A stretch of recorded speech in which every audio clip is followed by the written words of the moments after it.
ओम नमो भगवते वासुदेवाय ओम नमो भगवते वासुदेवाय ओम नमो भगवते वासुदेवाय ओम ज्ञानतिमिरान्धस्य ज्ञानाञ्जनशलाकया चक्षुरुन्मीलितं येन तस्मै श्रीगुरवे नमः श्रीचैतन्यमनोभीष्टं स्थापितं येन भूतले स्वयं रूपा गदामग्यं ददाति स्वपदान्तिकम् वन्देऽहं श्रीगुरो श्रीयुतपथकमलं श्रीगुरुं वैष्णवांश्च श्रीरूपं साग्रजातं सहगण रघुनाथान्वितं तां सजीवं साद्वैतं सावधूतं परिजनसहितं कृष्णचैतन्यदेवं श्रीराधा कृष्णपादान् सहगण ललिता श्रीविशाखान्वितांश्च हे कृष्णा करुणा सिन्धो दीनबन्धो जगत्पते गोपेशा गोपिका कान्ता राधा कान्ता नमोऽस्तुते तप्त काञ्चन गौरांगी राधे वृन्दावनेश्वरी वृषभानुसुते देवी प्रणमामि हरिप्रिये वाञ्छाकल्पतरुभ्यश्च कृपासिन्धुभ्य एव च पतितानां पावनेभ्यो वैष्णवेभ्यो नमो नमः जय श्री कृष्ण चैतन्य प्रभु नित्यानंद श्री अद्वैत गदाधारा श्रीवासादि गौर भक्त वृंदा हरे Krishna Krishna Krishna Hare Hare Hare Ram Ram Ram Hare Hare Hare Krishna. So yesterday's class we saw three or four important slokas in Nectar of Instructions. Can anybody give me a quick summary or understanding of what you have understood in the last class, in yesterday's class? We saw three main slokas or four main slokas, right? Can anybody quickly recollect?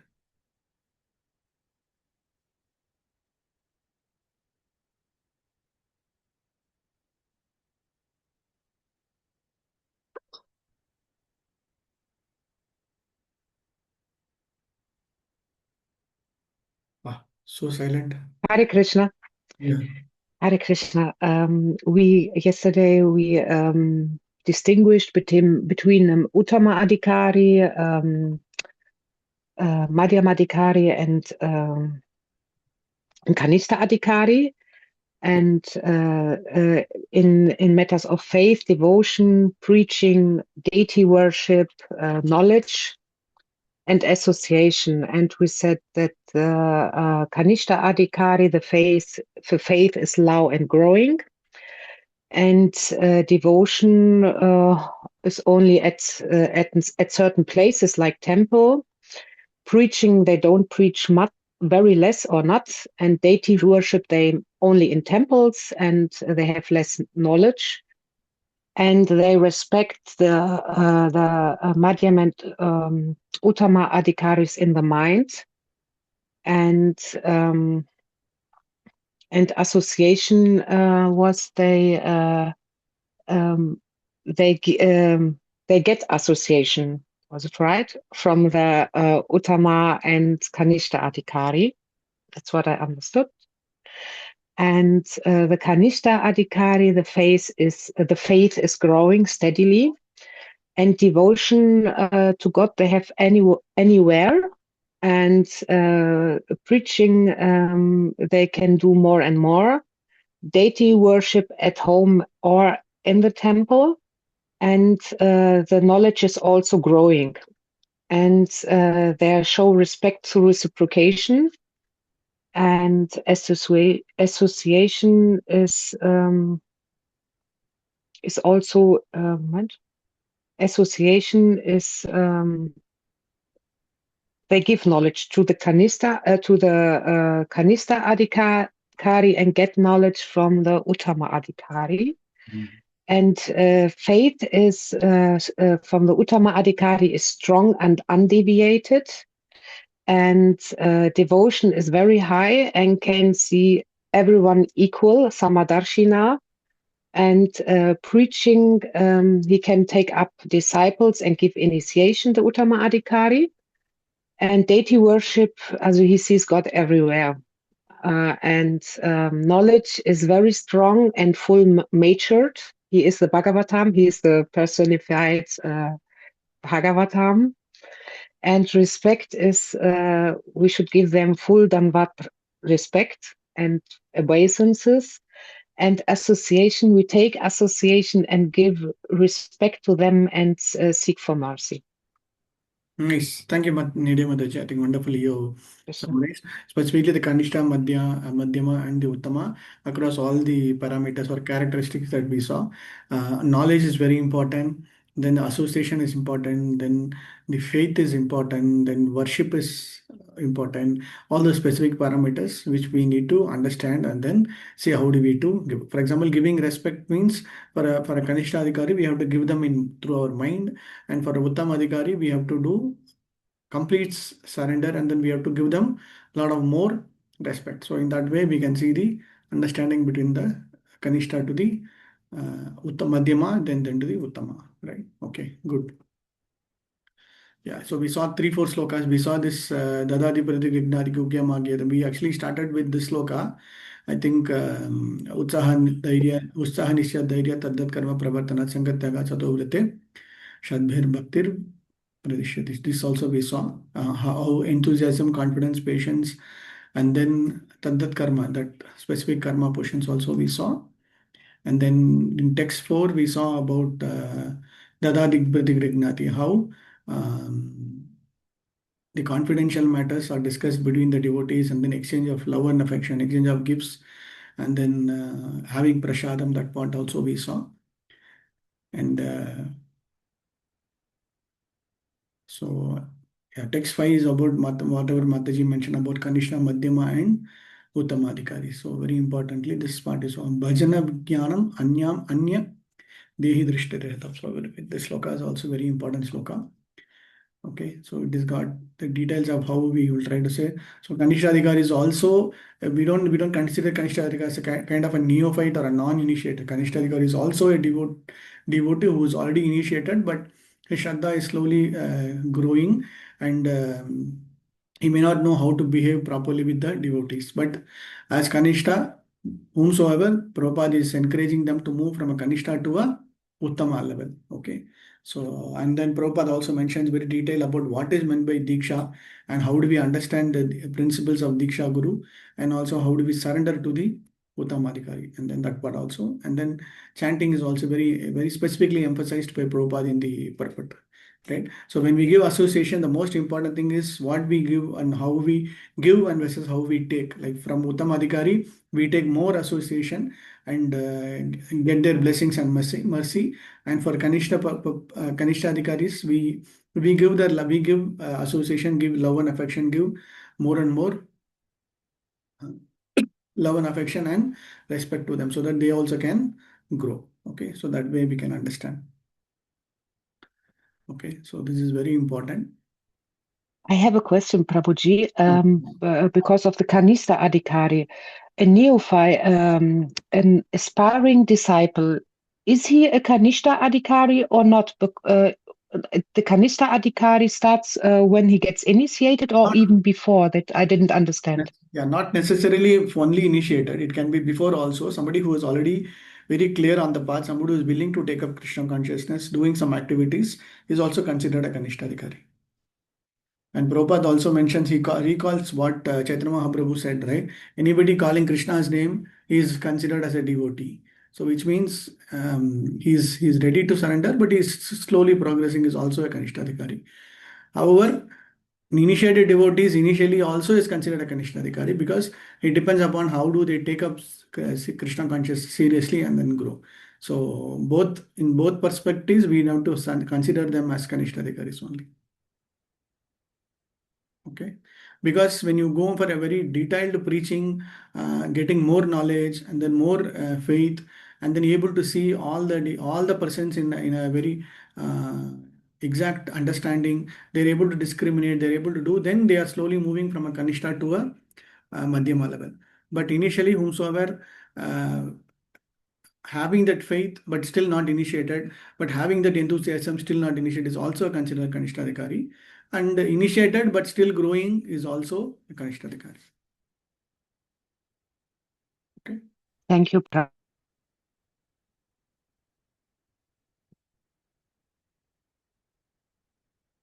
So here very clearly mentioned. So he's trying to chant. So trying to chant means somehow or other, let me finish my 16 rounds. Okay, for example, chanting itself, they will at the initial stages of their bhakti, even after initiation, some of them will try to oh, Ekadasi means 25 rounds. Oh, very difficult. 16 rounds they'll try to do somewhere. Then slowly progressing, and then chanting will be part of their habit. These are the Madhyama level. So chanting, waking up early morning, attending Mangalarti, their sadhana is all regularized. Principles are all automatically set in. No what do you say, getting attracted to other things. Slowly, if you are able to do, then they are in the way, they are in the madhyama stage. Okay, more importantly, from a preaching perspective, they know the faith, they know the knowledge is very good, they know which is right, which is wrong, they know how to make proper decisions. Then they have moved from a kanishta to a madhyama level. Okay. Okay. So this is very important. Yeah, we saw this sloka. Okay. Yeah, there are some nice stories also. We all know about the Brahmana and cobbler stories. How do you understand between a person with full faith, and then faith is just not there, but even though he is performing a lot of deity worship, the faith is very less, then he will not get an opportunity. That portion also, I think we saw. Yeah. So most importantly, Prabhupada is also aim for the middle. This is at least most importantly, our practical goal is to see that we are at the Madhyama level. At least we grow and then follow the rules and learn how to help, so that we are at the correct path. Okay. And then avoid envious, being very clear. We should never get envious about others also. Okay. Yeah, and then this sloka is talking about the how Panditaha Samadarshanaha, right?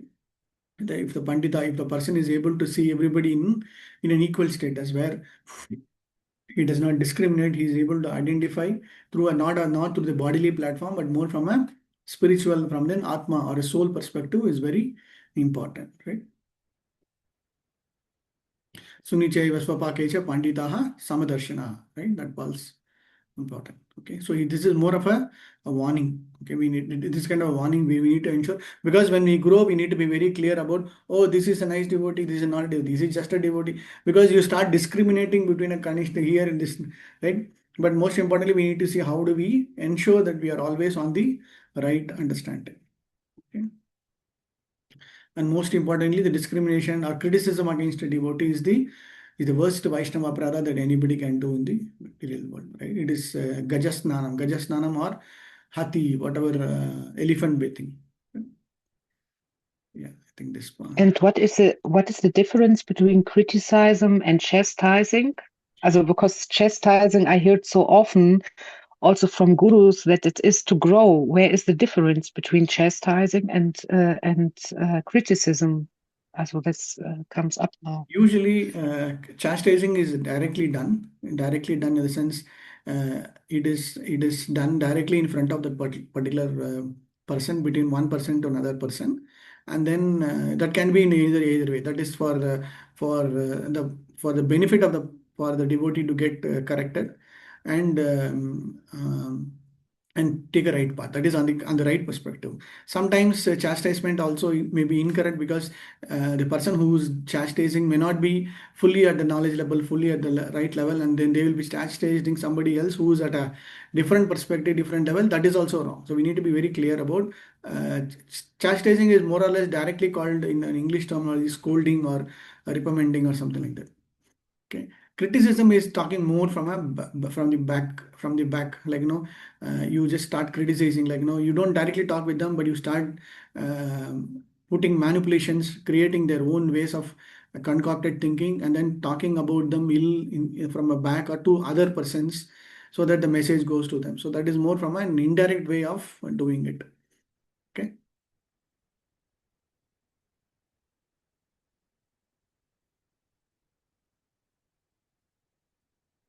And generally, chastisement, for Prabhupada always says, when chastisement by a senior person is there for them to grow. Okay, so that is absolutely fine. But at the same time, chastisement is also, we need to see who's doing it, and then who's receiving it is also has to be evaluated. So it's on a very specific case to case basis on a chastisement. Criticism is like you try to criticize the person in front of everybody, or talking back when the person is not there is termed as criticism. Okay. or writing a mail or whatever, or writing something about them, all those pointers are all will come under the criticism category. Or not even thinking. I mean, so not even conveying. You mentally start thinking about them is also criticism. This person is very worst. What is, I didn't expect this to happen. I thought this. So whatever be, that is also internally a criticism, not spoken outside, but still it is considered as a criticism. That is also much more dangerous. Even without conveying to anybody, talking ill about another, or sorry, not talking. I mean, thinking ill about another person is also one way of criticism. Okay. Yes. Okay. Yeah. So the Ganga water I mean, analogy we saw, this also very importantly we saw.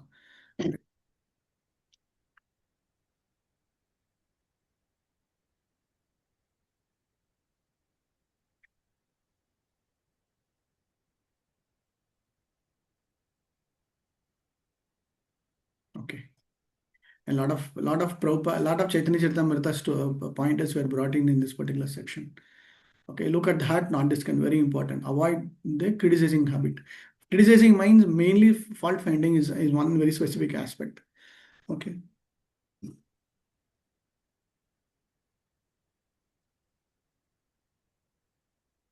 Okay. Now let's go to the seventh sloka. Yeah. Please read the sloka summary. You can read this itself. Go ahead. Mhm. The medicine for the jaundiced soul. Others, The yeah. sanct From here also, jaundice the first one. from here. The Ah, first so one. okay, sorry. Yeah.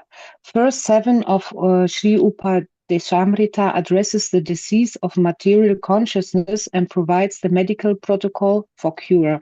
It explains why we initially find spiritual practices difficult, how that perception changes through consistent practice.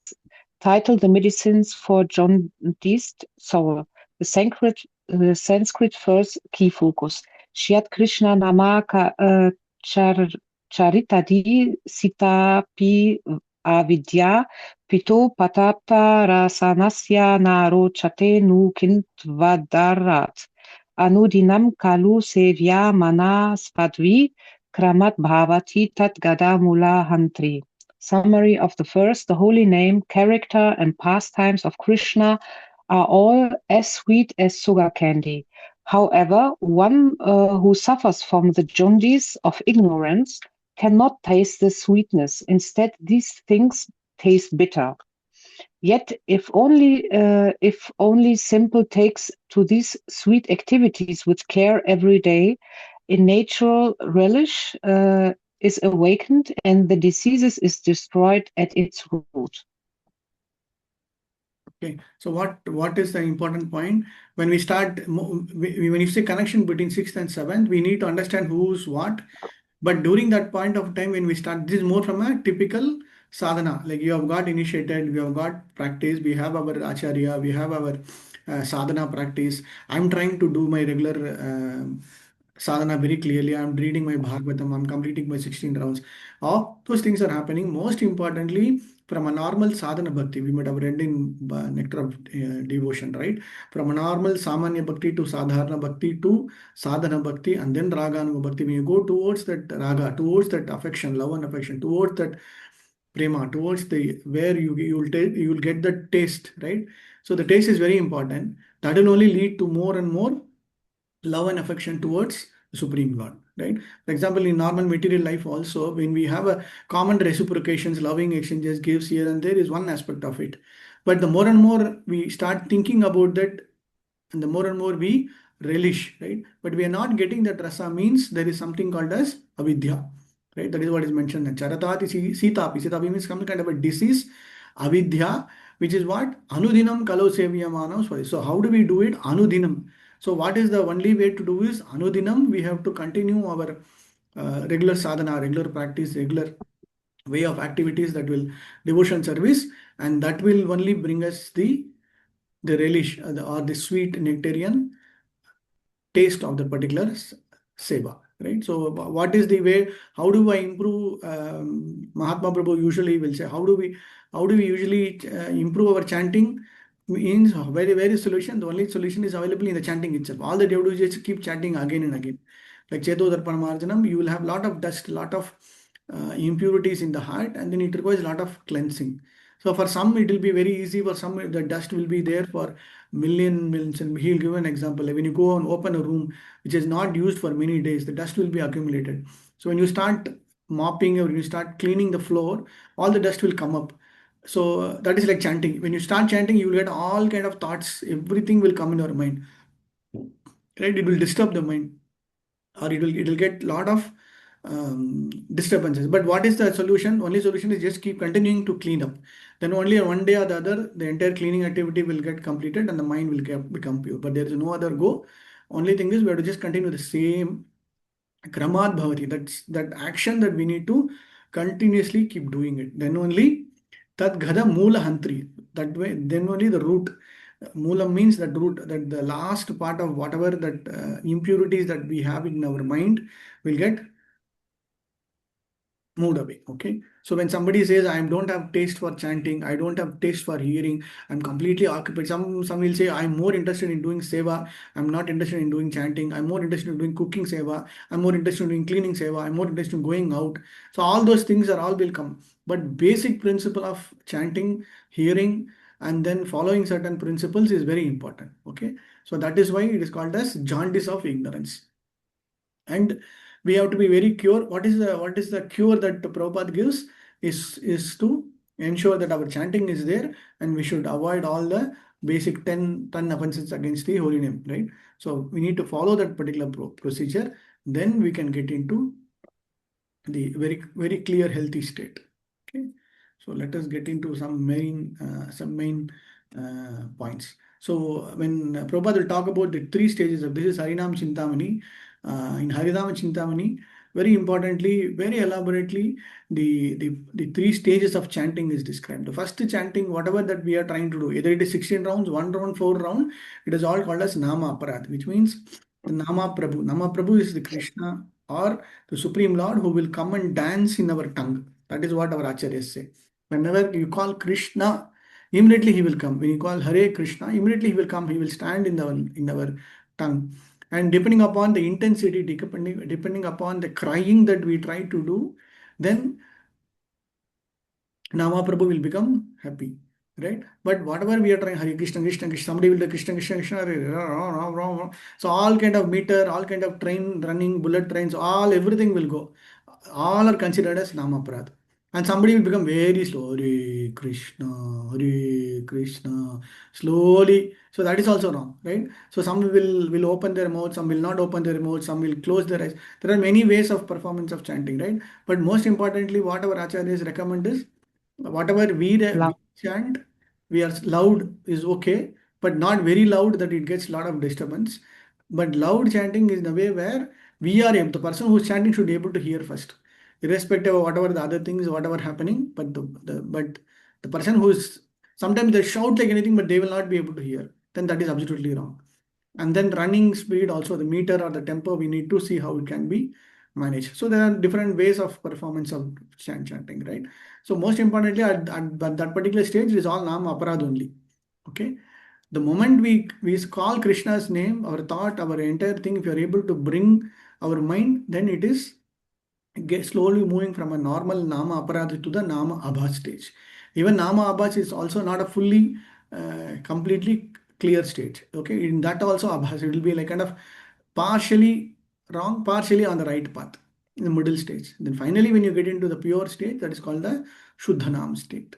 Okay, in this again, there are multiple different categories in different ways, which if you read through Harinam Chintamani, they will give a lot of examples on how do we do it. So one must avoid, definitely one must avoid 10 offenses against chanting the holy name and follow what is the best way of how our acharyas have recommended. Okay, mainly Prabhupada is emphasizing on the word called anudinam, daily, right? So that then it will be easy for us to move away from the material desires and focused on chanting. So in between, this sloka is kind of in between sloka, which is very clearly emphasizing on an important fact. Like I control my senses, I know what to do, I know what not to do, I need to take association. All those things are all one aspect of it. But most importantly, what is my level of sadhana? what is the growth in which I will be able to progress, move towards Krishna consciousness, towards love of Godhead, is basically on this particular aspect. Thereafter, the eighth, ninth, and all, like, they will give Rupa Goswami will give another option of, oh, where is the best place? You have to create the Vrindavan mood. So then it will go into a direction more from a Shuddha, more from pure state. Like this is a state where kind of in between where you want to get in a steady state, right? Nishtha stage. Previously, your sadhu sangha, bhajana kriya, anartha nivritti all happening, and from here onwards, you need to focus more on getting into that nishtha stage. Which means the steady state part. Okay. Let us quickly see what are all the important points. The jaundice principle also. We can quickly run through some of the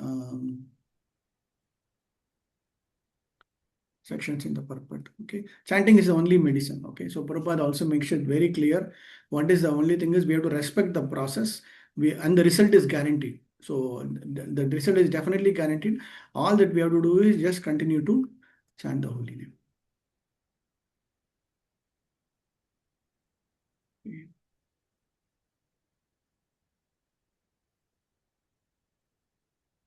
Yeah, please read to the first section. Mhm. The holy name of Lord Krishna, his quality, pastimes, and so forth are all of the nature of absolute truths, beauty and bliss. Naturally, they are very sweet, like sugar candy, which appeals to everyone. Nescience, however, is compared to the disease called jaundice, which is caused by bilious secretions. Attacked by jaundice, the tongue of a diseased person cannot palatably relish sugar candy. Rather, a person with jaundice considers something sweet to taste very bitter. Avidya, ignorance, simply perverts the ability to relish the transcendentally palatable name, quality, form, and pastimes of Krishna. Thank you, Mataji. So actually, if you experience jaundice, you will understand that for jaundice, the best cure is to give sugar cane water or sugar water. But the person who's fully affected, right, in jaundice, not even a single sip or single taste, he will be able to take that sweet because it will be so bitter for that person. And for us, we will think, hey, what is this? This is sugar water only, or sugar cane water. But for the person who is already in the diseased condition, he will never be able to taste it. He will never be able to even take it. He will think this is very bitter. This I cannot take. But that is the only solution. He has to take bitter. It's a bitter medicine, but continuously taking slaking, slowly the jaundice will go away, and the distaste will. So this also applies to any other normal disease condition, right? If somebody is sick or if they are not feeling well, the first thing they will lose is the taste, right? Even during Corona period, most importantly, what is the symptom is when they know that they have lost the taste, it means there is the symptom is coming out that they are not feeling well. So that is where we need to see. Okay, the Krishna conscious movement is being spread across all over the world just to remedy this gross ignorance misled by blind leaders. This is a very important point, right? Namam dushkino mudaha prabhadyante naradamaha maya apradhanyana achrumbhavam. So Prabhupada is talking about the four types of people who don't approach or who don't accept the supreme law. This part is also very important. I will just check the important point of um, this is nice point. Please read this line, this paragraph. The real disease is in the heart. If the mind is cleansed, however, if consciousness is cleansed, a person cannot be harmed by material disease. To cleanse the mind and the heart from all misconceptions, if one should take to this chanting of Hare Krishna Mahamantra. This is both easy and beneficial. By chanting the holy name of the Lord, one is immediately freed from the blazing fire of material existence. Yeah, I spoke about the three stages, right? The offensive stage of lessening offense, and pure stage. Offensive stage is called Nama Aparat. Nama Abhas is the stage of lessening offenses and pure state. So initially we'll have to undergo this process, but slowly we'll be able to move forward. So Prabhupada is all talking about the 10 offenses that we should avoid. Okay, Bhava Maha Davagi Nirvapanam, which means that the blazing fire of material existence will go away. Only we get into the Chetodarpanam Arjanam Bhavamaha Dahavagi Nirvapanam. Okay.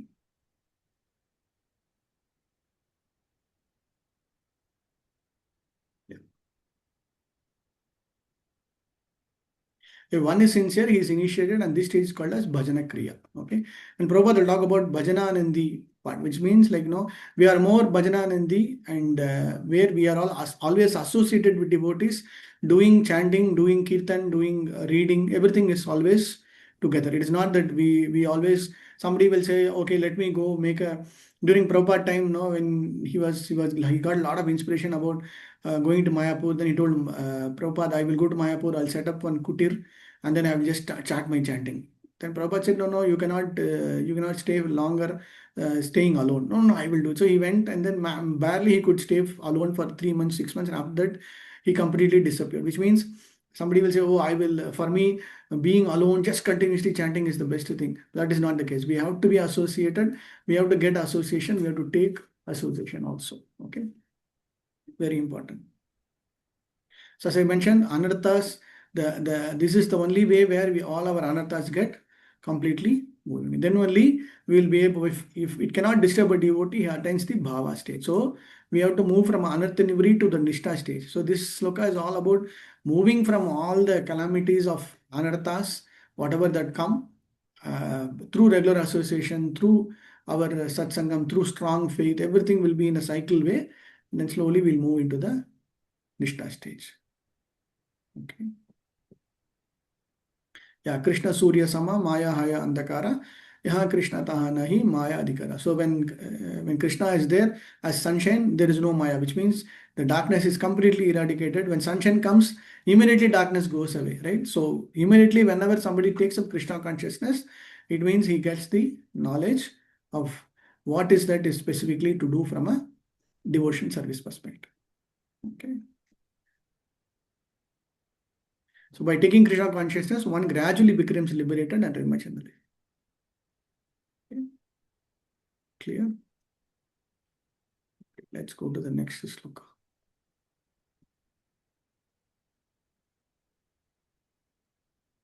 So don't trust your initial taste. If chanting feels like a core or feels tasteless, what does it understand? It's a symptom of your disease, not a flaw. Okay.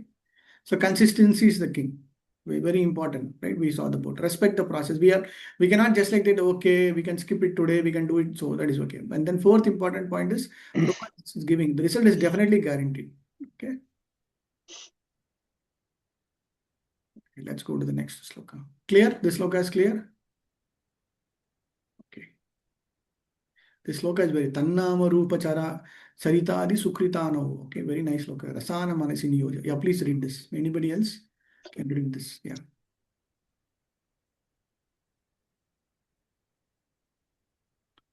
Who wants to read? Hare Krishna Prabhuji. Yeah. Yeah, verse 8 is considered the essence of all spiritual instructions, while previous verses focused on discipline, association, and the medicinal stage of practice. This verse describes the actual method of spontaneous devotion and the ultimate goal of life. Title: the essence of all advice, resident meditation. The Sanskrit verse key verse Tana Nama Rupa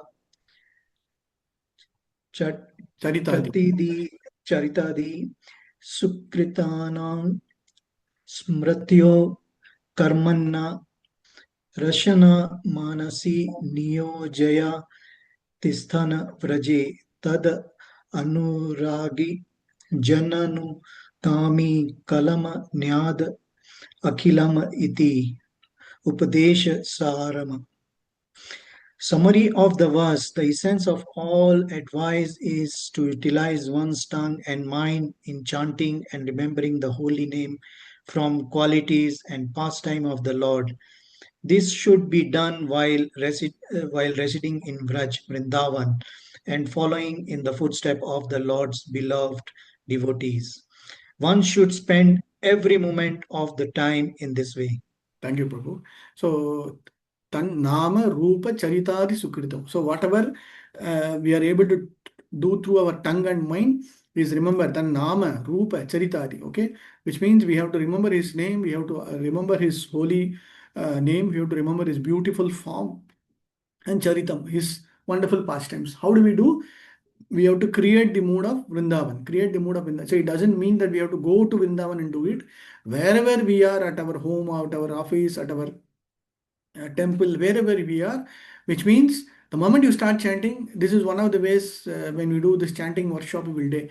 So when you find how do I focus my chanting, we always say, okay, today I will think about Krishna's Bakasur Leela. Today I will think about Krishna's Govardhan Leela. And then the moment you put your mind in that, when you start chanting, you can go into that particular under pastime. Go very detailed into the pastime, which means when you read Bhagavatam or when you read Krishna book, very detailedly that particular pastime will know what will happen to the go. For example, you talk about Kali Lila, what happened to the Gopas, and what was Mother Yashoda thinking, what was Radharani thinking, what happened to the fight, what happened inside the water, how Krishna got binded, how Krishna got. So you start contemplating on the same thing again and again while your chanting is going on. Slowly you will feel that you are part of that particular Leela also. You will be start relishing the Leela, and at the same time your chanting also will slowly improve. Same way, any Leela you take, you just focus today, okay, let me take up this Leela. So this is one way of improving your chanting. So we try to give that kind of. Another way is we try to tell the names of Krishna. Okay, today I will think about Govinda. Today I will think about Madhava. Today I'll think about Krishna's Purushottama Yoga, 15th chapter. What does he talk about in Bhagavad Gita? So in one way, the mind is already kind of ring fenced or focused. Okay, today I'm just going to think about that, and you start going into the details of that particular leela, and slowly the chanting also will keep focusing. Okay, so that is where we can ensure the mind is not getting diverted or deviated unnecessarily. Okay, tad anuragi kalam, which means what? Upadesha sharam. So anurag, which means the following that particular thing will be very important. Okay, since the mind may be one's enemy or friend, one has to train the mind to become his friend. This we have already seen, right? So he advises, Rupa Goswami advises that we have to focus on our points. And Prabhupada is talking about this, the SAS, okay? We'll come into that particular stage. At least 1, 2, 3, 4, 5, okay? Shravana Dasa, Varana Dasa, and then Smaranam, and then Samadhi, Apana Dasha, and Sampati Dasa. This is specifically mentioned in the purport also, which means we start thinking, contemplating, accepting, and continuously removing. It's a kind of a cyclic process. We just keep on focusing on that particular aspect. As I told you, right? One particular Leela, just keep reverberating again and again. For example, Damodar Leela. You start from the beginning of the Damodar Leela. You will see so much of details mentioned in that Leela, right? So then you will be able to contemplate on each and every level of that particular Leela and then start relishing on that particular aspect of it. Okay. Yeah. So Shravanam, Kirtanam, and Smaranam, all things that will go on. Prabhupada will talk about Anuragi Jnana, which means one should not try to serve Krishna independently. Okay, so we should focus more on getting into that aspect. This is very important line. Okay, there is no vacation in Krishna consciousness. So even in Krishna consciousness, people will say, "Oh, 3 days leave. Let's take a vacation. Let's take a break." So there is nothing called Krishna consciousness is where, importantly, it is all about relishing and being happy at any moment of the time, right? So which means you create that Vrindavan mood, Vrindavan atmosphere, and then just start relishing on it. Okay. Every activity whether it is eating, sleeping, or working, whatever be it, it should remember, it should tie to the goal of always remember Krishna and never forget Krishna. Okay, let's go to the sloka. Yeah, the Prabhupada will talk about some references also.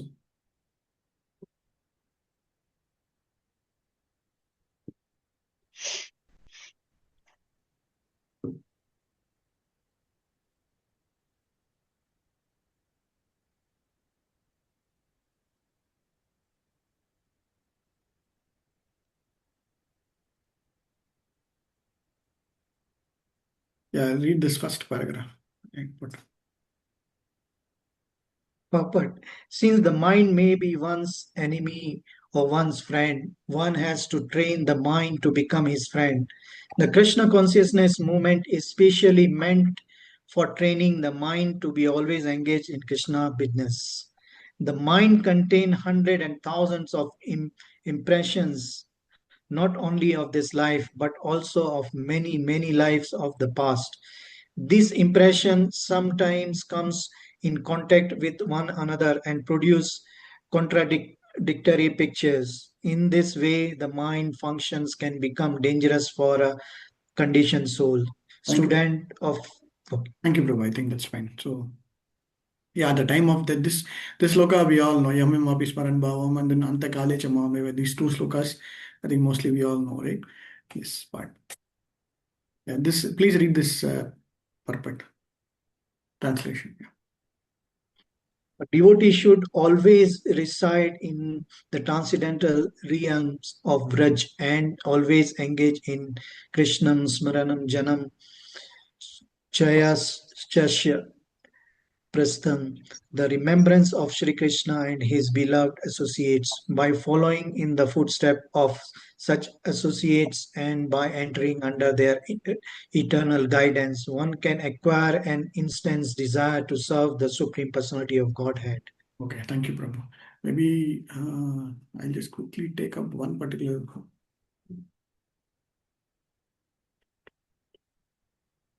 show you.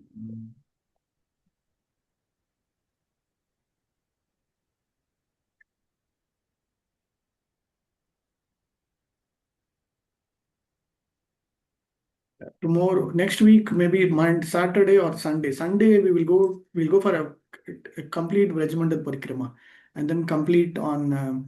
We'll go to Ashtasaki villages. We'll go to Batsana. We'll go to Vrindavan. We'll go to all the places and then complete it by maybe next Saturday or next Saturday we can't have. We can have it on next Sunday and then complete the entire course. Okay, so don't miss out next Sunday's last one. So that will Yeah. conclude.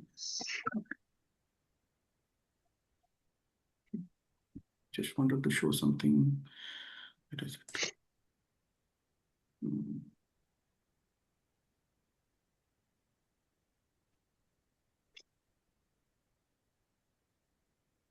Yeah. Oh, sorry, not chapter 4. Chapter 2.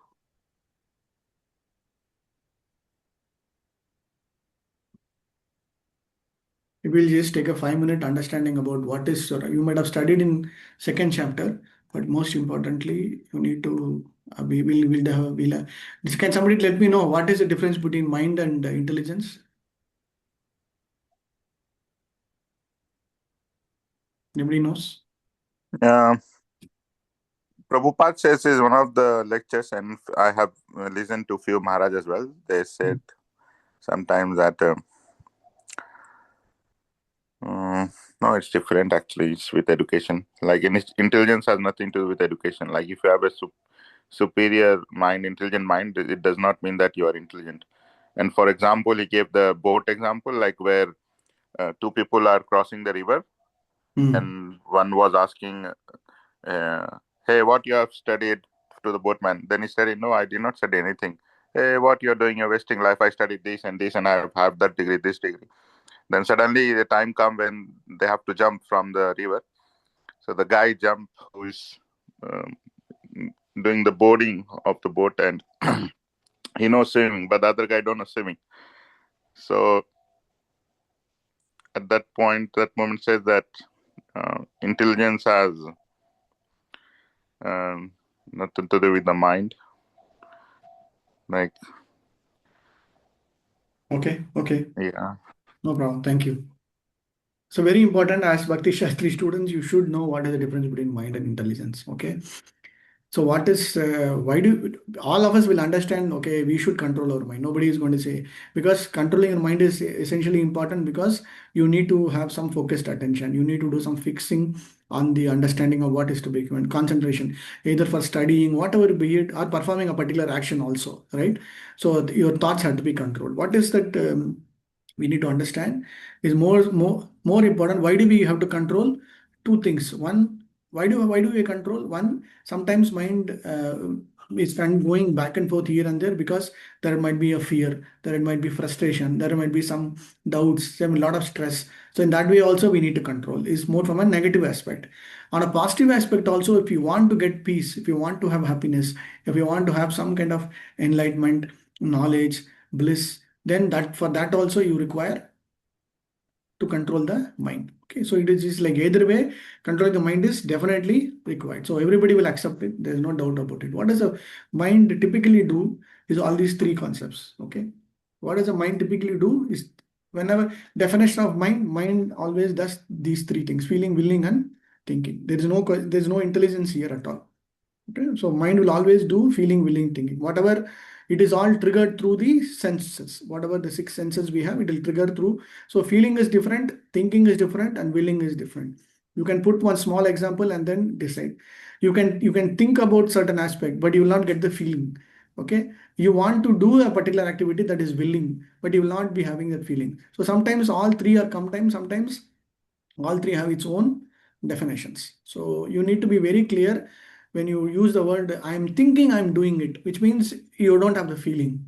Okay, you will have the willingness. Yes, if I get an opportunity, I will do. That is a willingness. Okay, so willingness and feeling will go together. Mostly thinking will be always happening, whether yes, good, bad, it will keep on happening. Whatever way, you cannot stop the thinking activity. But feeling and willing is something which will go hand in hand to certain extent where feeling will be there, but you cannot do any willing, you cannot do anything. You will have only the feeling part. You will not be able to do willingness. So willingness will be there, but feeling will not be. So either way, that will go in a one perspective. But thinking is like a bigger item which will continuously happen. So if somebody asks you what is the functions of the mind, you should be very clear about these three. Okay, you can put any one example, and then you can put whether you are feeling or you are willing or you are thinking. Today, when you are listening to the class, right? How much of willingness you are there to get concentration to understand the subject is depending upon your applying the intelligence and putting the thought, right?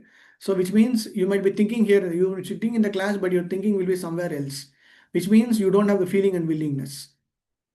Okay, so that is also very important. So all three might sometimes go all hand in hand, but you need to understand this concept very. You can apply any example, and then you should be able to do it.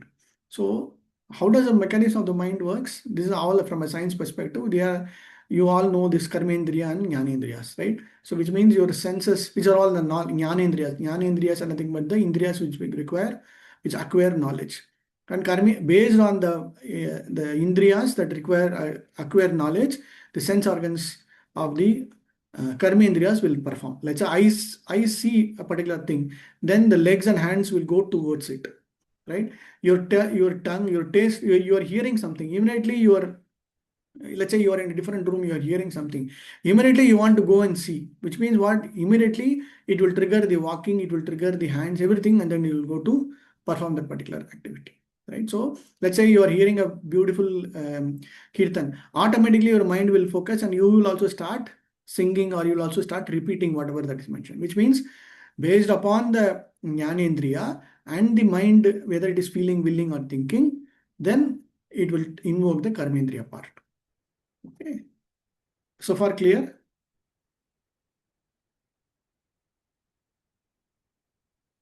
Okay. I don't know, I'm not getting any response. Yes, Prabhu. So you need to have a lot. Yes, Prabhu. So what is the difference between mind and intelligence is very important. So mind is nothing but a big storehouse or a hard disk or a big capacity, which 1 TB, 1 GB, 1 TB, whatever be it is, storehouse of recordings of all experiences, whether good, bad, everything. It will just keep something that is happening here and there. You see the newspaper, you see the reels, you see Instagram, whatever be it, you hear through Facebook, everything will just go and keep recording into your mind, irrespective of whatever, good, bad, everything. But when you start applying to that particular point where it is required, then intelligence will come. Okay, so both will have a lot of fight in between. So generally we'll say, oh, my heart is wanted to do, but my mind is stopping me. There's nothing like that. Which means what? You want to do, but your intelligence will come and give a particular way of doing or not doing. So intelligence is the decision maker. Mind is nothing but just a reservoir of all that has happened, whether good, bad, unfulfilled, previous experience, whatever be it.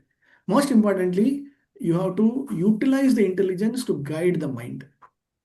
That is why in Bhagavad Gita, that is why Prabhupada, everybody will talk about controlling the mind through intelligence, which means senses is at the lower level, then the mind, then the intelligence, then the jivatma.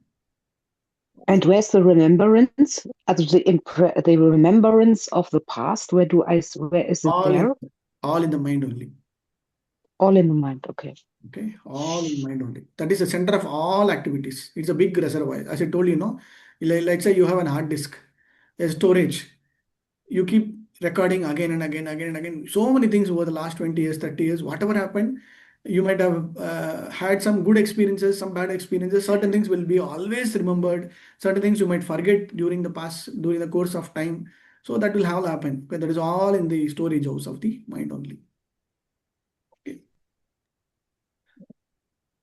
So one small example we will see, then you will be able to, most importantly, use of intelligence for good and bad, use of intelligence to direct the mind is the importance of utilizing the intelligence.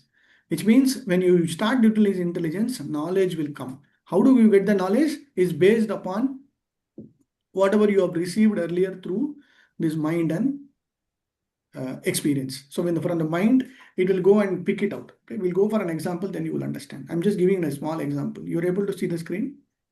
Let's say you walk. Okay.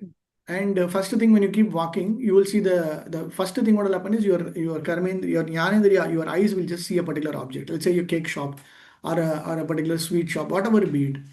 Immediately what will happen, it will go and store in the mind, and then mind will say, oh, this is the first time, or this is the second time, or last time, or how many times we have seen, how many times we know. If it is first time, then it will go and register for the first time. Then it will say, okay, can we try it out? Can we see what is happening? Then it will direct the karmendriyas to go and do the activity, performance of the activity, either testing or not testing. So you go and test it. So immediately when you taste it, you will realize two things will happen. What is this? Either good or bad. So that good or bad also will go and store. Then what happens the next time when you come, or the next time you see, then you see the same thing. What will happen? Immediately you have to consult the intelligence and say, oh, last time it was good. Okay, I can go again. No. Last time it was bad. I should not go. Let me not take it up. Let me avoid it. Which means you are applying the intelligence. So the senses will always keep going towards that particular thing to fulfill their own desires. Let's say your eyes, your skin, your hand, whatever be it will continue to fulfill. But when you apply the intelligence through the past experiences that is already there in the mind, then you will get that control. So directing and dictating the indriyas is through the intelligence. Sometimes what will happen, mind will always try to overcome. Mind is always, because that is the most toughest, right? You'll try to overcome the intelligence, and then intelligence is subdued, or intelligence is misused, or intelligence is overcome. And then because the senses are more powerful, the mind is more powerful, again you will do a wrong thing. But when you start applying intelligence, you will be in a very, very higher thought of consciousness, which means another example is, let's say you want to do a particular activity. Let's say something happened. Let's say you want to decide something. What you have to do, just sit and wait for 2 minutes and start applying your intelligence. You start thinking about it, right? Give me a minute, some people will say, which means what? Give me a minute means what? Immediately your thought process will start running. What happened now? This happened because of this happened, that happened. Okay. Then finally you will come to a conclusion, which means what? You have started applying intelligence. So generally speaking, the best way of taking a decision is to take a pause, which means you just take a pause, which means don't jump to conclusions, people will say, right? Which means definitely intelligence is given through whom? Intelligence is given through whom? Who gives the intelligence? God. Krishna. Krishna, more specifically. Antaratma Paramatma. Paramatma, very good. Dadami buddhi yogam tam yena mam upayantete. Right? Tesham evanukam partam aham ajnanajam tamah nashayami atma bhavasto jnana deepena. So he's sitting right in your heart. He's giving you the knowledge. He's removing the ignorance. Right? As Paramatma, he's sitting there. All that you have to do is just make an attempt to call out the Paramatma. Because mostly emotions will overcome certain decisions, especially for in a difficult situation, in a very tough situations. But when you are trying to have that channelized through a proper intelligence, then you will see whether I have to wake up for Mangalati or not. It's okay, Sunday, it's fine. Whether I can do so, which means what sometimes what will happen, the Indriyas will overcome, and then the intelligence will be subdued, which means let's leave it. So what will happen? Then you're not applying the intelligence. But when you start applying, no, one day miss out also is bad. Then which means where you're overcoming the mind, you're overcoming the intelligence and applying the intelligence portion. Okay. This part you can understand, right? So some of the ways that you can do, like your eyes, your ears, whatever be it, you need to understand how do you channelize those specific indriyas. Okay, very importantly, there are 4 types of uh, characteristics of mind, and all these 4 also will be in a different combinations also, either together all 4 or all 1 or 2. For some, one will be very high, for some one will be very less, right? For example, jumping monkey. What is jumping monkey? Monkey is always keep moving from one so they don't have any stable mind. They don't, so whatever be it, they just keep jumping here and there. They don't have anything to think at all, right? Second is restless child, always dissatisfied. Whatever we no, it's okay. So I thought this, which means you're not satisfied level. And then third is most importantly the unchaste way. So sometimes you will say okay. Sometimes based on somebody else, this one you just jump from this. Oh no, oh this person. For example, one devotee will say, hey, this color is okay. Yeah, this color is absolutely fine. Then another devotee will say, hey, this is more looking good, no? Then immediately will say, yes. So you will think that okay, I'm trying to satisfy both of them. Actually, then it is not using the proper intelligence, right? So in that way, we need to give that particular this one. So it is more dangerous. Okay. And fourth is flowing water, which means whomsoever, whatever they say, you just keep following it. There's nothing called our own way or your own way without direction. That is also one way. And last is the turbulence. Sometimes very perfect, sometimes very turbulent. Yeah. So you'll go from extreme ends. So this 4 categories, why we are saying again and again. So next time when your mind is reverberating on a particular thought, immediately you should start thinking about where is it, how is it now. Let's say you are in a particular. This is more from my internal diagnosis, your own repercussion. You have to sit and think about it, whether it is kind of my mind is like a kind of a jumping monkey or it is like a flowing water. How is it?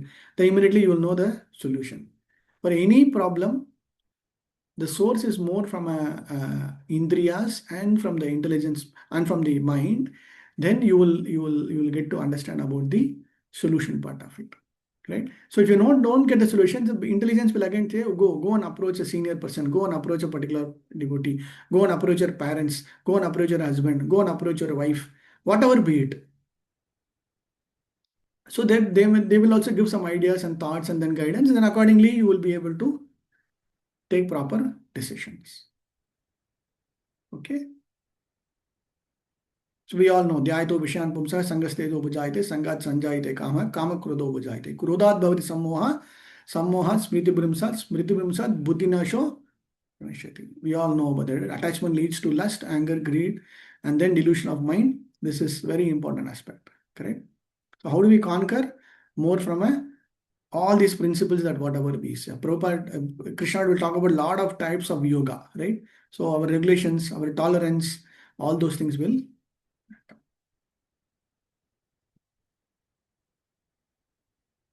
I think we will stop this portion. Then we'll come back. You understood the basic understanding now? Yes, Prabhuji.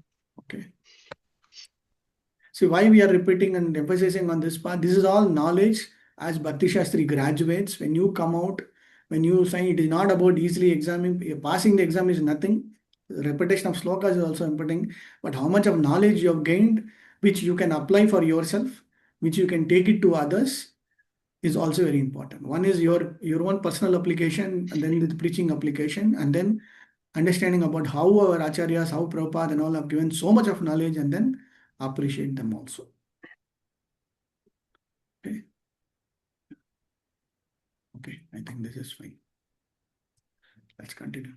So this sloka is all about focusing on the mind portion. So the essence of all advice is one should utilize one's full time in 24 hours a day. Okay, I think this is also an exam. I think from an exam point of view, there is a question. I'll just go to that one screen.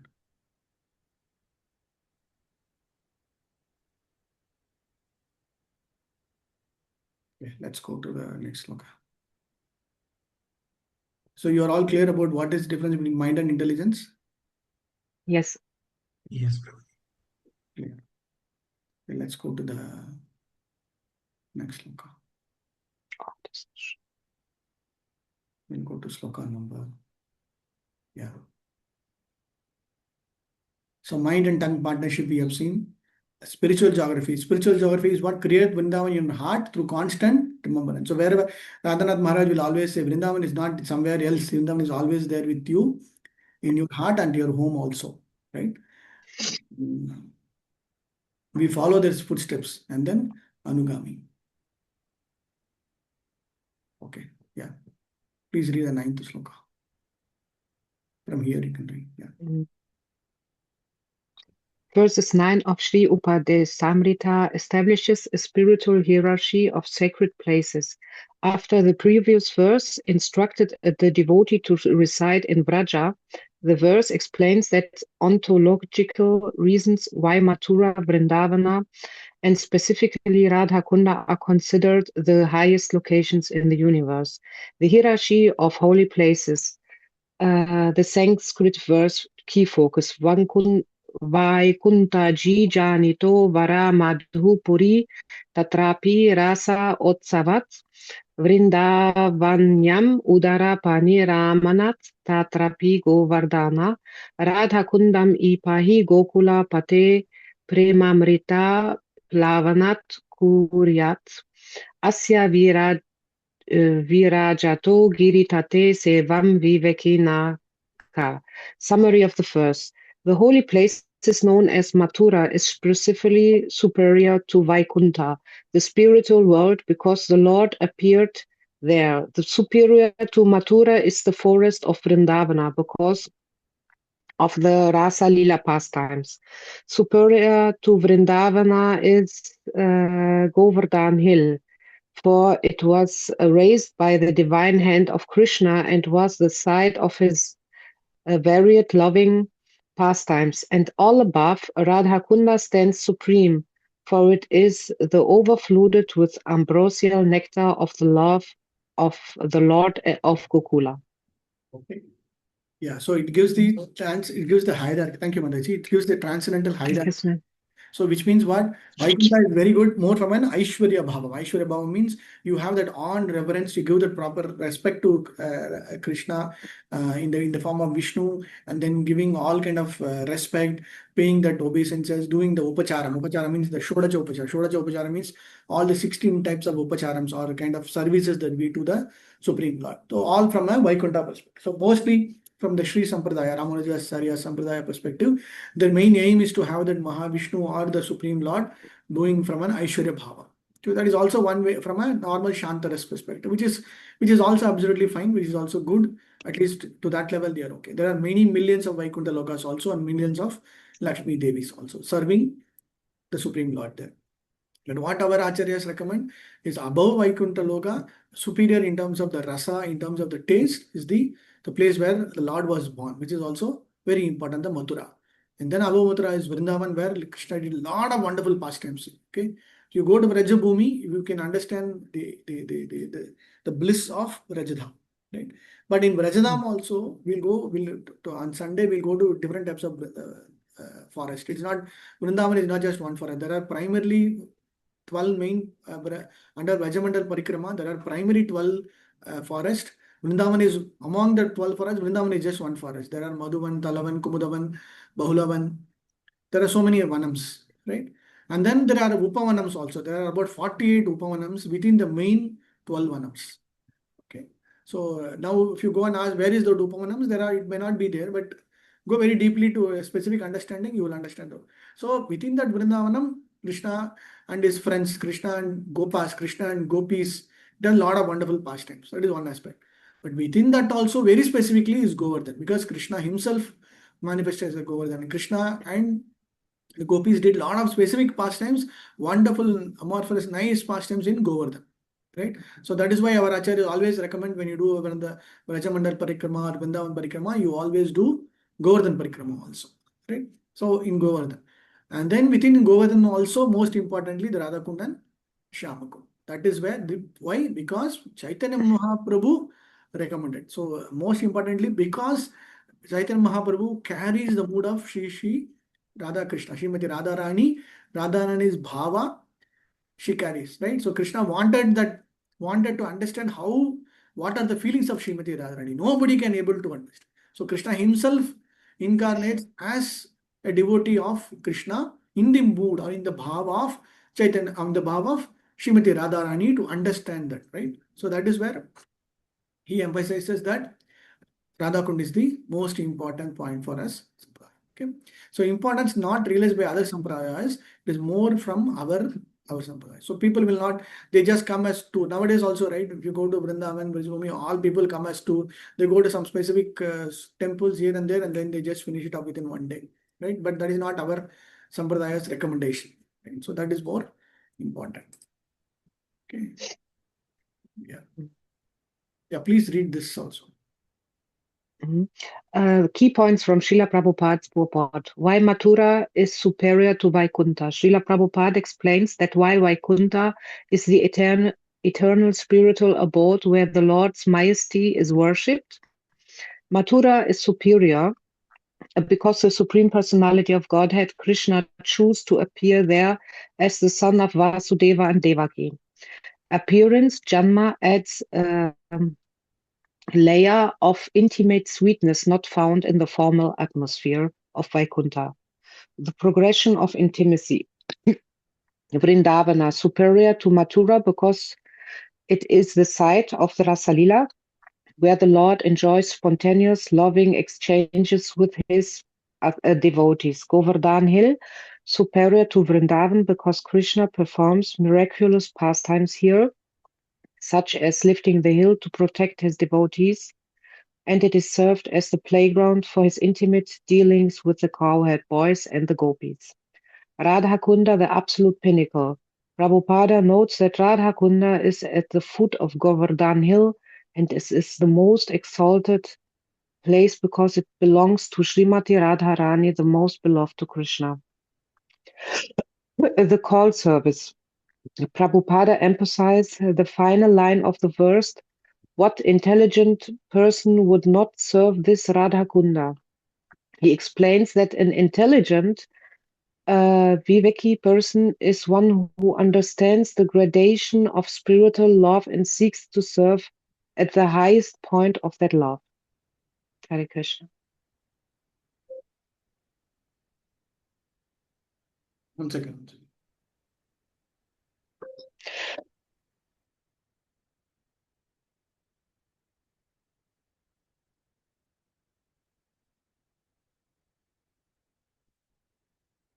Okay, so this is direct clear understanding, right? Okay. There are some relevant points also. We can just go through the purport and then come back.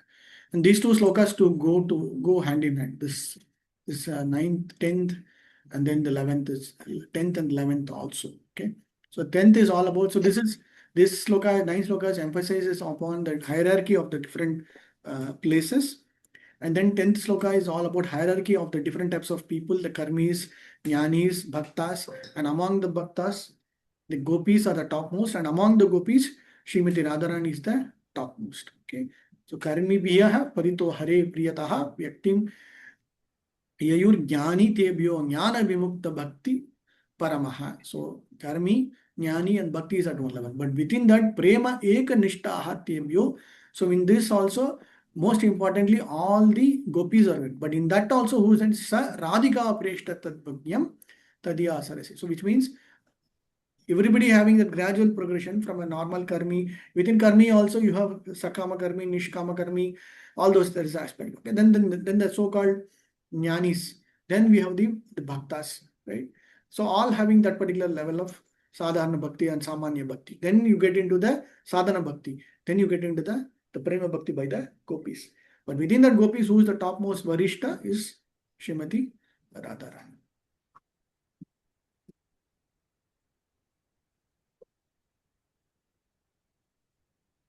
Okay, let's go to the sloka and then just check for any specific past parts and then come to this.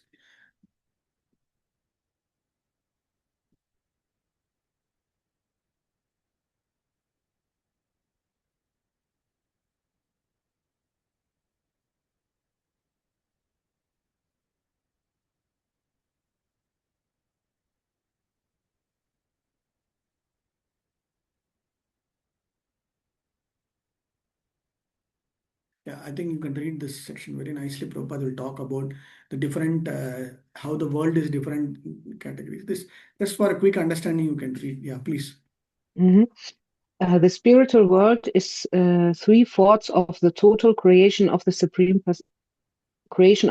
Personality of Godhead, and it is the most exalted region. The spiritual world is naturally superior to the material world. However, Mathura and the adjoining areas, also appearing in the material world, are considered superior to the spiritual world because the Supreme Personality of Godhead himself appeared at Mathura. The interior forests of Vrindavana are considered superior to Mathura because of the presence of the 12 forests, um, Dvadasavana, such as Talavana, Madhuvana, and Bahulavana, which are famous for their various pastimes of the Lord. Thus, the interior Vrindavan forest is considered superior to Mathura, but superior to the forests of the divine Govardhan. To the forest is the divine Govardhan hill because Krishna lifted Govardhan hill like an umbrella, raising it with his lotus-like beautiful hand to protect his associates, the denizens of Raja, from the torrential rains sent by the angry Indra, king of the demigods. Okay.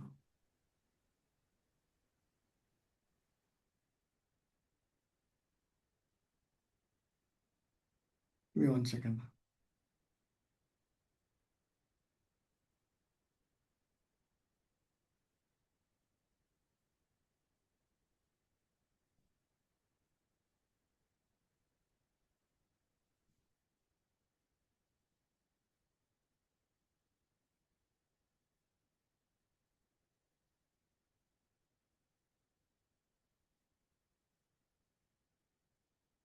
Okay, sorry. Yeah. So Prabhupada is again talking about the levels, Mathura, and then specifically Vrindavan, the different forest in Vrindavan place, and then again the Govardhan part. Okay. Advanced devotees prefer to reside in Radhakund because this place is the site of many memories of eternal loving affairs between Srimati Radharani and Krishna. Okay. So what is the pastime? We all know in Chaitanya Charitamrita, when Mahaprabhu went to when he went to Brajbhumi, Brajdam, right? When he went in Vrindavan pastime, when he goes, he was not able to find Radhakund there at all. He just found two paddy fields, like some kind of rice cultivation place. And then within the rice cultivation place, there were just a small, very small spots. Okay. 1 second. Something important.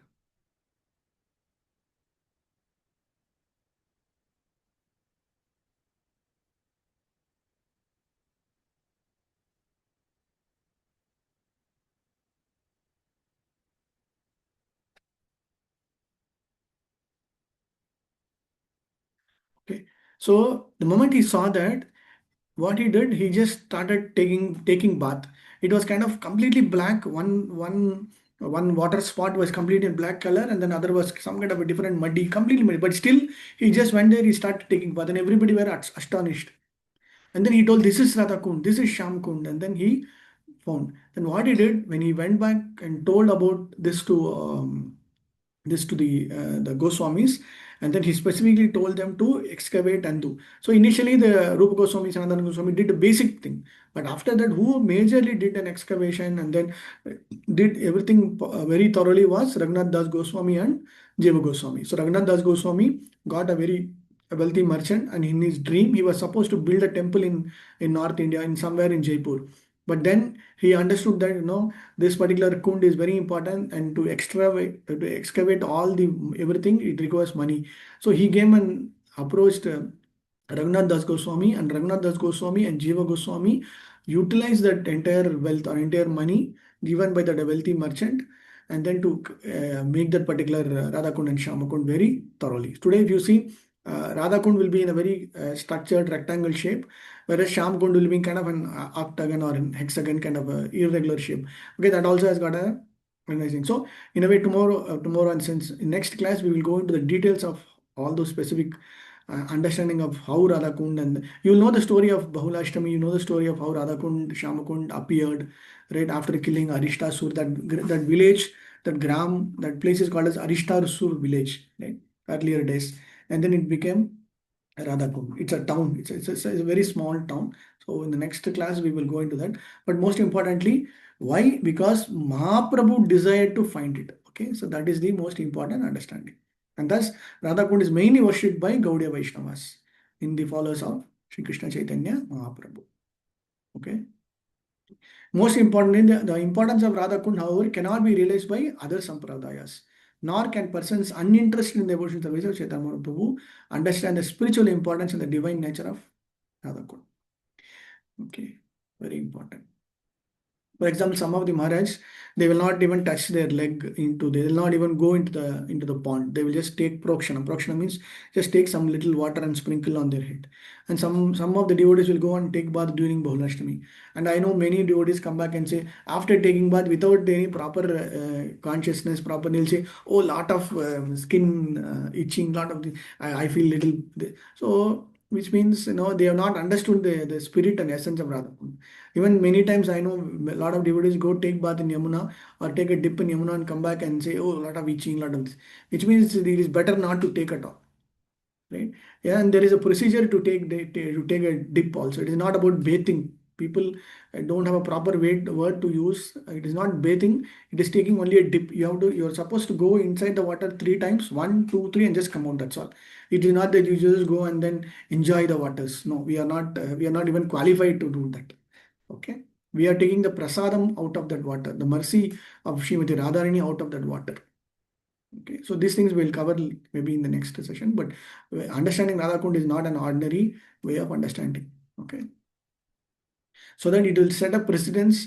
Why we are studying this so detailedly, so that next time you get an opportunity to go to Vrajabhumi, Vrajdham, you set that particular mood and bhav of how do you approach a particular place, how do you pay obeisance to that particular holy dham, and then how do you take the mercy of that particular dham. So it is not that somebody will come and give you the mercy. It is about how do you take the mercy that is there with your full heart and passion. So that when you come back again, when you start chanting, you will be able to see the difference. Okay, so we'll finish 10th and 11th today and then get going. Yeah, please read the translation. In the Shastra, it is said Maybe that all. Sorry, Mataji, I want somebody else to read also. Yeah, can somebody else read? Sorry, Mataji. Can I read, Prabhu? Yeah, Mataji, go ahead.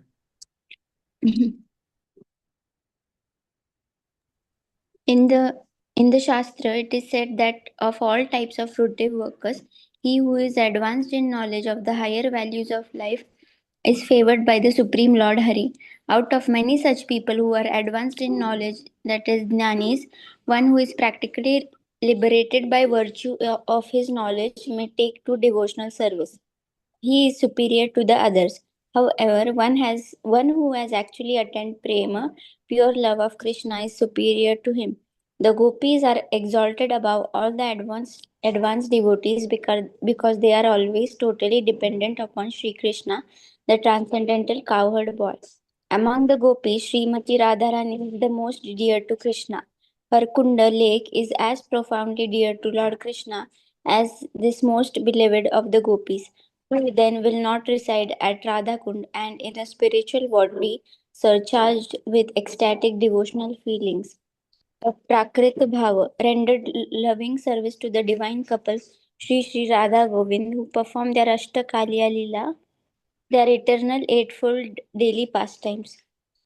Indeed, those who execute devotional service on the banks of Radha Kund are the most fortunate people in the universe. Thank you, Paresh. Today also, what is being told, if you go and listen to Brajabhumi Vrajadam Katha, either from any of the Brajavasis, you will listen that okay, Shrimati Radharani and this morning time she will be in Nandagaon, then afternoon time she will come to Radhakund, and then evening time she will go to Nidhivan and Madhuvan. Okay, Nidhivan and Nikunj in the Vrindavan town. So morning, afternoon, and evening they have three different timings. So morning she'll do the cooking, she'll do the seva there in Nandagaon. Then afternoon time she will come in to Radhakund, take bath and do all the thing. And then on the way she will go. On the way she'll go to Vrindakund also, Vrindakund. And then from there the message will start going. The parrots will start sending the messages to all the other things that okay, Krishna is going to come at 4 o'clock, 7 o'clock, timing all arranged. And then immediately all the gopis will go and make nice arrangements inside the Nidhivan, the simhasan, the swing, whatever they want to do, all the play areas, everything with flowers, everything they'll make arranged. So the night time they will have the wonderful Rasila Leela part, right? So every day it's a routine from Nandagaon. So Radharani also has got a particular routine. The gopis also has got a routine. Krishna will do all kind of things in between. He will go and play with the gopas here, then he will go here, then he will go there. Then according to whatever Krishna's way and desire, everybody will act, and so there are some specific messengers. If you go and listen to stories from Vrindakund, you will see a lot of parrots there, right? So the parrots are all the key messengers. They just keep flying from one place to another place and then conveying what is the latest information, right? So nowadays you have this WhatsApp and other things, right? Those days the parrots and other things, other birds and other animals, they served the Varishta gopis and Radha and Krishna. Okay, right. So the understanding of this is at present almost, once again put the light.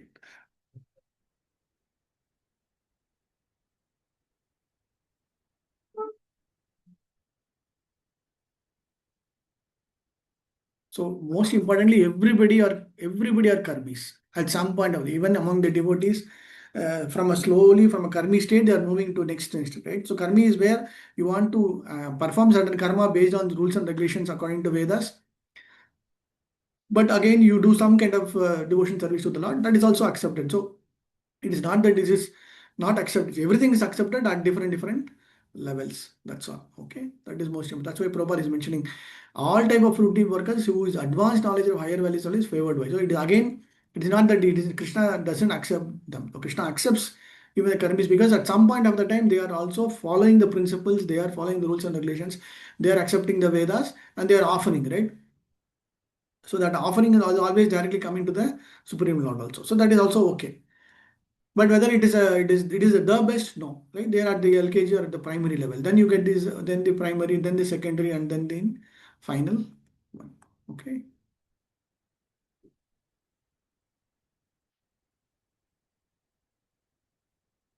So Prabhupada will talk about performance of yajna. I mean, fourth chapter of Bhagavad Gita, you might have understood that, right? What is the necessity of performing yajna, right? So what Krishna will say, he created all this yajna and everything so that the people whomsoever they want, they can get it from the devatas, demigods, and then they will get their senses gratified, or they will whatever they want to get in the material world, they will get it. Okay, annat bhavati bhutani parjanyat anna sambhavaha. Whatever they want to get, they will get through the rainfall, and then rainfalls is produced through the yajna, and through the rainfalls the grains will come, and then so that's the entire cycle you might have studied. Right? The same way, karmis are also getting purified to certain extent by performance of various sacrifices through Vedic injections. Okay.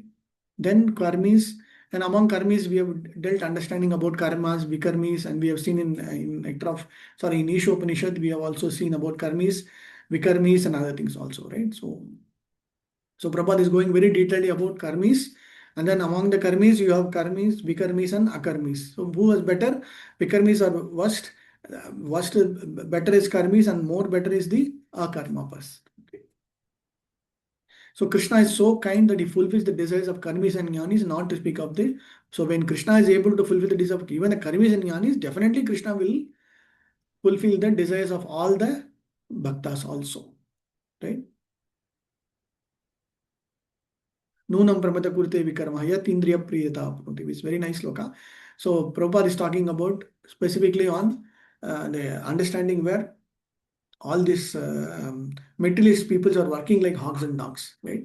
So just for their sense gratification, which is actually a misery. So very detailedly Prabhupada is talking about this fruity workers. And he'll talk about the jnanis also, which we can understand. Okay. Thus, a jnani is considered superior to karmi because he at least refrains from blind activities of sannyas. So Jnani, what will happen? They'll focus only on the knowledge part. They will get into some kind of liberation, either Sayuja, Sabhya, Sarubhya, whatever the 6 kind of muktis, they will just get that mukti portion and then they just be there. That's all. So whether there is a loving reciprocation, there is a seva, it may not be there, right? So they'll be just focusing on, actually speaking, Bhagavad Gita also Prabhupada mentioned, even Jnanis also at some point of the time, there also their sense gratification will be always there, right? So that is also not correct. But more importantly, when a jnani takes devotion service, he rapidly becomes superior to ordinary jnani. Jnana vimukta bhakti parama. And Prabhupada also calls this sloka, Bhavanam Janma Namante, Jnanava Mam Prapadyate, Vasudeva Sarvamiti Samha. So that person is Sudurlabha, right? Jnanavan, that particular knowledgeable person. What is that knowledge? Knowledge is not about getting the material knowledge or knowledge about this Shastra, that Shastra. Knowledge is all about who am I and who is the Supreme Lord, what is the relationship between me and that Supreme Lord, and how should I serve him. That's all. Right? That is the Jnanavan portion, not about getting to know everything and then doing. Right?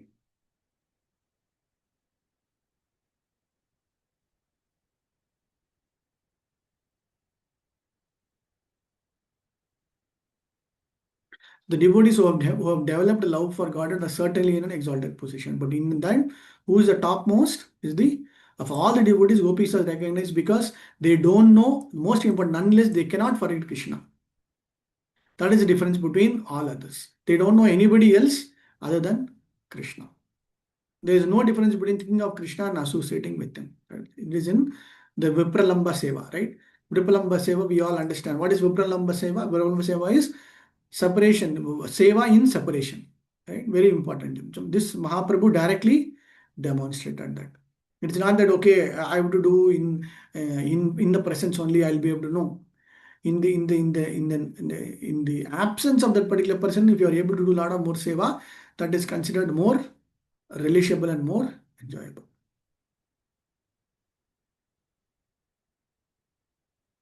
And among the gopis, Srimati Radharani is the highest. Okay, no one can excel devotion of Srimati Radharani. So that is why even Krishna cannot understand the attitude of Srimati Radharani. Therefore, he took up the position and appeared as Sri Mahaprabhu. Okay. Sarva Gopishu Saivaika Vishnur Atyanta Vallabha. Okay, that is where we can understand the exalted position of Srimati Radharani. So Srimati Radharani is our mother. Okay, we should have that position and then give her all respects and see. As a mother, when you go and seek a particular benediction or a mercy, then she will go and give a recommendation. Oh, this bhakta is a very nice, and in fact she will say she's doing a lot of more service than me. Please recommend him. Then Krishna will take up our service, and then okay, that is more important.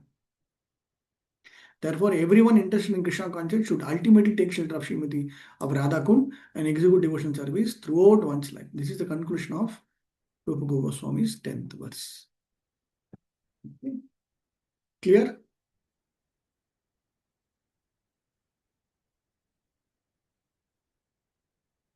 Yes, Prabhuji. Okay, let's go to the last sloka.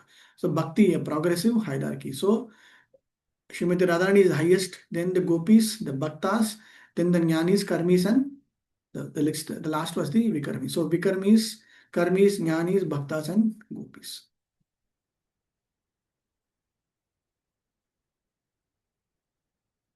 So Srimati Radharani is the Haladini Shakti. Okay. Because it is very, so she declares that, right? So Radha Kund, Shama Kund is the topmost, and she herself declares this is the most favorable, my most favorite, and every day I will come there. So that assurance she has given, right? So let's go. And we all know this pastime, right? The gopis, that's where Narada Rishi will go and question everybody, and then why Krishna will tell them why gopis are the topmost, because they don't mind about taking their padaduli. Padaduli is their the dust from their lotus feet, and then giving it, right? So that is where we can understand the glory of the gopis.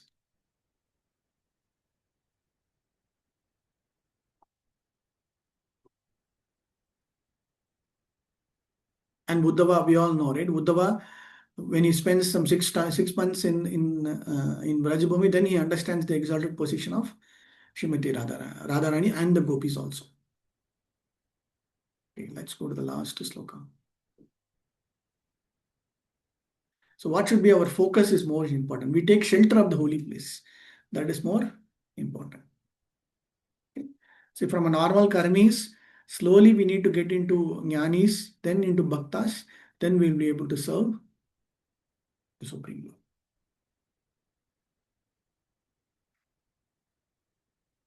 She is the teacher of devotion. Okay, by seeking her mercy, one easily attains Krishna. Okay. Please read. Yeah, anybody?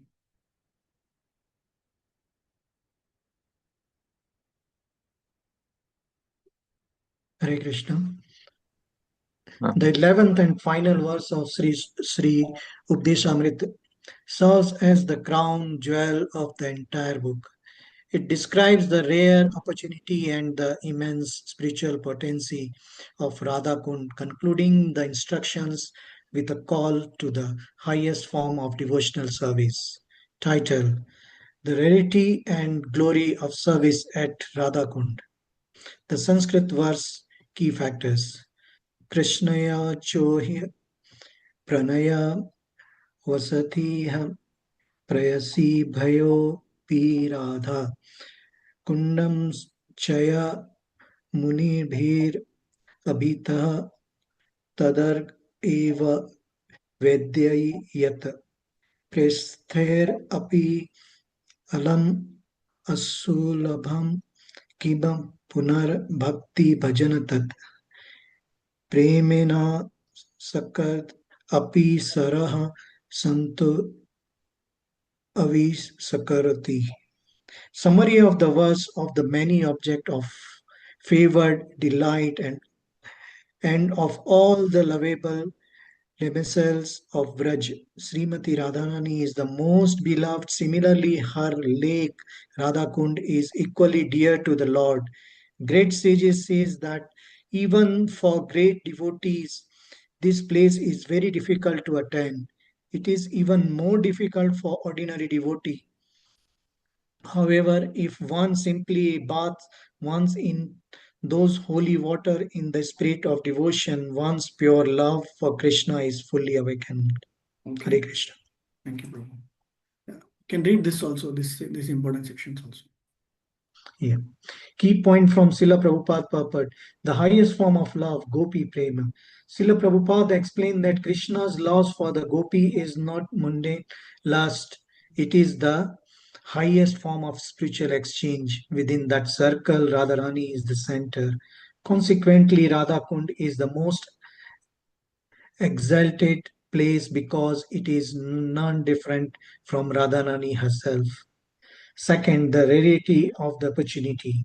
Prabhupada emphasized the Radha Kund is asulabham, extremely difficult to attain. Even exalted souls like Narad Muni or Uddhava prays to get a glimpse of the mood of the gopis. It is only through the mercy of Lord Chaitanya Mahaprabhu that this confidence path has been made accessible to the world. Number three, the meaning of bathing in Radha Kund. While physical bathing in the lake is a great spiritual act, Srila Prabhupada clarifies that bathing also means immersing oneself in the mode of service to Srimati Radharani. To truly bath in Radha Kund, one must follow the instruction of the six Goswamis and avoid any materialistic or sahajiya cheap imitation of this high topic. Number four, developing a prakrati transcendental attraction. The mercy of Radha Kund, a devotee can awaken their eternal relationship with Krishna. This is the final stage of the nectar of instruction, moving from the control of the senses, verse 1, to the highest ecstasy of divine love, verse 11. Hare Krishna. Thank you, Prabhu. So, Prabhupada quotes a lot of references from Bhaktivinoda Thakur, Bhakti Siddhanta Thakur, and benefits of serving Radha Kund. So we can glorify Radha Kund, we can take mercy from Radha Kund, we can take the blessings, all those things also. How do we serve Radha Kund is also very important. Like you can do any kind of seva, whatever be the possibility that you go and do some specific seva, that is also absolutely wonderful. Okay, so that is the most important aspect of it. Okay.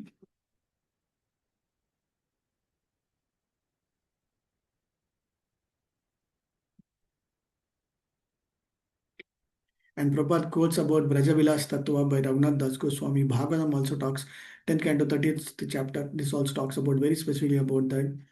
And then Prabhupada gives an analogy of Radha Kund to king's secret treasury. While the whole kingdom belongs to the king, only a few intimate servants have the key to the inner world. Okay, that is very important, right? So similarly, everything is there, but very specific secret treasure is where it is in the Radha Kund. And then Prabhupada also talks about why Mahaprabhu emphasized on Chaitanya Mahaprabhu emphasized on discovery of Radha Kund. Okay, that is also it's called as ointment of love. Okay, Premanjana Churita Bhakti Vilochanayani. So let's go to any. We'll just check any specific points. Four main points we can understand. One is which is the ultimate destination. And then the respect, the service is the key. It's not about just taking, you have to take some service also in Radha. Okay. Then the complete process of how from basic, when he starts from the first slokha, it is all about controlling the senses, controlling the mind, which are the ones we should give it out, which are the ones we should have, which are the ones we should understand, how to take association, how to understand between the devotees, how do we see the devotees in an equal way, how do we understand from a chanting perspective, how it will help us, how do we do a constant progression from all the other stages to a complete Nishtha stage, and then get into the mood of Vrindavan. In the Vrindavan mood, how do I understand the different aspects of Vaikunta, Mathura, Govardhan, and then Radha Kund, and then among the different devotees, Karmis, Jnanis, Bhaktas, Gopis, and then Srimati Radharani, and then finally ending up in Radha Kund. Okay, so we'll come to this. This section we will the exam questions we will discuss on next Sunday. Okay, this is your CBA questions we can discuss on Sunday. Okay, we will just go through and then complete this section.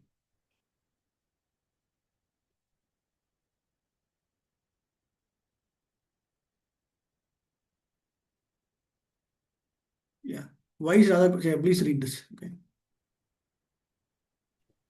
Why is Radha Kund so exalted? The lake is so exalted because it belongs to Srimati Radharani, who is the most beloved object of Shri Krishna among all the gopis. She is the most beloved. Similarly, her lake, Sri Radha Kund, is also described by great sages as the lake that is as dear to Krishna as Radha herself. Indeed, Krishna's love for Radha Kund and Srimati Radharani is the same in all respects. Radha Kund is very rarely attended even by great personalities fully engaged in devotional service, not to speak of ordinary devotees who are only engaged in the practice of Vedi Bhakti. Hare Krishna. So at once he will develop. So once moment he takes one time bath. Bath here means dip. Okay. So it is not that fully taking bath. With just one dip, he will immediately get the he'll get the pure love of Krishna. Okay. He will be that pure love of Krishna will be revoked or invoked. Okay. So that is why if you take a parikrama within Radha Kund, okay, there are different parikramas. Okay, parikrama of Govardhan, parikrama of Vrindavan, parikrama of the entire Brajamandal parikrama, parikrama of Mathura. There are different parikramas. But there is a parikrama within Radha Kund itself. There are around 40 different places in Radha Kund. Okay, so when you go through Radha Kund and Shyam Kund itself, there are specifically 40 different important pastimes, places within Radha Kund, So in that, every Acharya has got a particular bhajan. For example, Bhakti Vinod Thakur has got one, and then Bhakti Siddhanta Saraswati Thakur also has established or renovated that particular place, and other Acharyas also. And Raghunatha Goswami directly sat there for many years, and then Jiva Goswami's place is also there, and then when this Mughal empires, all these Muslim invaders were taking all the main three important deities, right? They were all taken from Vrindavan town to Rajasthan to the north part. So when they were going, they were made to rest in Radha Kund. So the Pratibhu or the replicas of all the main deities, Radha Shyam Sundar, Radha Govind, Radha Damodar, all of them are also there are small temples in and around Radha Kund. Okay, that also we will see in the next class. We'll go for a Radha Kund Parikrama. Then you will be able to clearly get an understanding and then get the knowledge of it. Okay. I think next Saturday we will not have class. Maybe we'll have it on next Sunday. And then next Sunday will be the last where we will get an opportunity to understand. So how does Prabhupada convey? The conclusion is that to live on the banks of Radhakund and bathe there are constitute the highest professional devotion service. It is difficult to attain for even for great persons. Okay, but why? How we'll do? But by serving Radhakund, one can get an opportunity to become an assistant to Srimati Radharani under the eternal guidance of the gopis. Okay, clear. Okay. Let's quickly do a quick recap whatever we understood, and then next Saturday we'll not have. Next Sunday we will have. We will go into the Brajamandal Parikrama. We can do Puri Parikrama also, but we'll do Brajamandal Parikrama. In Brajamandal Parikrama we'll go into specifically in Radhakund, Shyamkund, and different other locations also.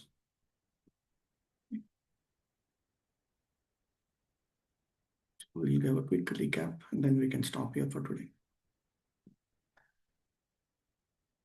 So Nectar of Instructions has got 11 slokas. The core theme is how do I progress my spiritual progress, devotion service from one stage to the highest stage of having that Shishi Radha Krishna Prem, right? That is the goal. And then it is explained and understood through following the principles of all the 6 Goswamis. Okay.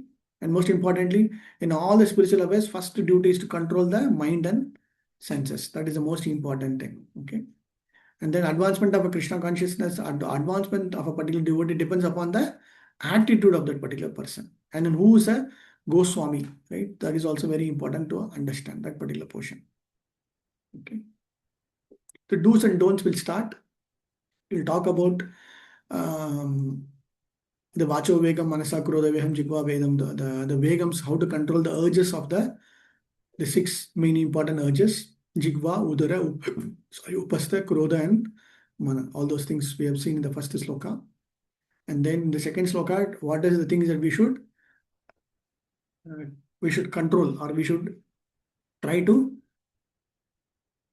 get away, which means that will do vinashyati, right? Atyahara, Prayascha, Prajalpa, Niyama, Agraha, Niyamaha, Janasangasya, Laulyam. All those 6 things that we saw. That 6 things that will destroy bhakti. And then the 6 things that are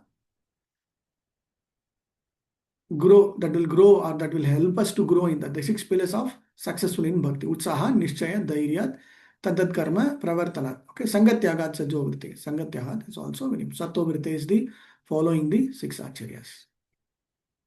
Then we saw symptoms of love. Dadati, prati grignati, gugyam agyati prichati, bhunte bhojete. Shaiva sadvidam priti lakshanam. The priti is most important of getting the love and affection. How do we do for reciprocation with the reciprocation among the devotees? Okay. Then we saw that very detailed about Uttama, Madhyama and Kanishta Adhikaris. And then how do we, so when you see the 3 different types of devotees, we should never discriminate based on their body, based on their color, based on their location, based upon their birth. Whatever be it, it is beyond the bodily conception, right? That also we saw. And then we saw this jaundice. How do we improve our condition? Is through chanting. Tannamadi, sorry, Shyat Krishna Namadi Chariti. So we have to understand about his name, character, and pastimes and through chanting portion. Okay, chanting is the only medicine. And in chanting, how? Chanting in the mood of Vrindavan. And that mood we have to create in whichever location, whichever place we have to create that particular mood. Tannama Rupadi Chariti, Sukrita. Okay. And in Vrindavan, next thing is why? Then we need to understand what is Vaikunta, what is Mathura, what is Vrindavan, Govardhan, and Radha. Okay. And different types of devotees also, different levels of devotees, and then finally establishing Shrimati Radharani. And why Radharani? Because she loves Radha Kund. Then finally we conclude that through Radha Kund we will be able to get that understanding. Okay. Hare Krishna. Maybe the questions we can see it on the next session. Okay, what is meant by? Yeah, you have any doubt, Prabhu? Clarification? Yes, Prabhu, can you send us this file, please? Tomorrow, no, I'm just finishing up certain portions. I think I should be able to send it by tomorrow or by the weekend. Okay. Okay, Prabhu. Thank you so much. Hare Krishna. Yeah. For example, how one should spend his income? 50, 25, 25. Okay, that's all. Niyamagraha, that also we can see. Threefold miseries, we all know. Okay. Adi Devik, Adi Baudik, Adhyatmik. And 3 energies, what? Internal energy, marginal energy, and external energy. Right? That's all. 9 process of devotion service, you all know very easily. Right? Yeah, I'll give this.